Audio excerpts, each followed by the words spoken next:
ঢাকা বিশ্ববিদ্যালয়ের ফজলুল হক মুসলিম হলে চোর সন্দেহে তোফাজ্জল হোসেনকে পিটিয়ে হত্যার ঘটনায় ৬ শিক্ষার্থীকে গ্রেফতারের পর জিজ্ঞাসাবাদ করছে পুলিশ।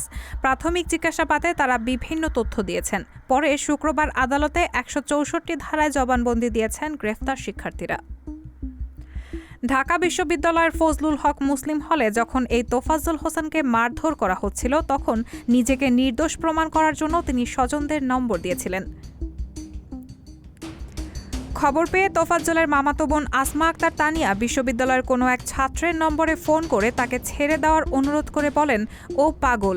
তখন ফোনে থাকা ছাত্রটি বলেন, পাগলে এত নাম্বার মনে রাখে কেমনে?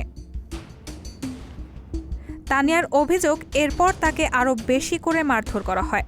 তানিয়া বলেন, ও যখন আমার আব্বার নম্বর, ওর ভাবির নম্বর, চাচাতো ভাইদের নম্বর দিয়েছে, তখন ওরা আরও বেশি মারধর করেছে। ওরা আবার বলেছে, একটা পাগলের এত নম্বর মুখস্থ থাকে কেমনে? পাগলে কেমনে এত নম্বর মনে রাখে বলে আরও মেরেছে। বারবার একই কথা বলছিলেন তানিয়া। কিন্তু সব পাগল তো একরকম না, সব পাগলের আচরণ তো একই রকম না, বলছিলেন তোফাজ্জলের মামাতো বোন তানিয়া। তানিয়া ফোনে ভাইকে বাঁচাতে কাকুতি মিনতি করলেও কারো মন গলেনি বলে অভিযোগ করেন তিনি বলেন, আমি তাদের বলেছি, আপনারা যারে ধরেছেন ও কোনো অপরাধী না, ও পাগল। হয়তো খিদা লাগলে কারো খাবারের দিকে হাত বাড়াইতে পারে অথবা টাকা চাইতে পারে, এর বেশি কিছুও করে না। ও পাগলামি কইরা কাউরে মারধর করে না, কারো ক্ষতিও করে না, কিন্তু তারা শোনে নাই। এমনভাবে কোনো মানুষ একটা মানুষরে মারতে পারে না। আমরা এর বিচার চাই।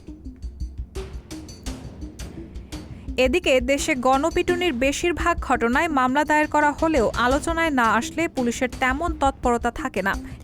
সেই মামলার তদন্ত বিচার ঝুলে থাকে বছরের পর বছর। ২০১৯ সালের ২০ জুলাই সকালে বাড্ডা সরকারি প্রাথমিক বিদ্যালয়ের সামনে তাসলিমা বেগম রেনু নামে এক নারীকে গণপিটুনি দেওয়ার ঘটনা বেশ আলোচিত হলেও এখন পর্যন্ত ওই হত্যা মামলার নিষ্পত্তি হয়নি। সংবিধানে মানবাধিকার নিশ্চিত করা হলেও দেশের প্রচলিত আইন ও তদন্ত ব্যবস্থায় গণপিটুনিতে শাস্তি নিশ্চিত করা বেশ কঠিন। এ কারণে গণপিটুনিতে অংশ নেওয়ার অপরাধে বাংলাদেশে কারো দণ্ড হওয়ার নজির বাংলাদেশের আদালতে বিরল বলে মনে করেন মানবাধিকার কর্মীরা।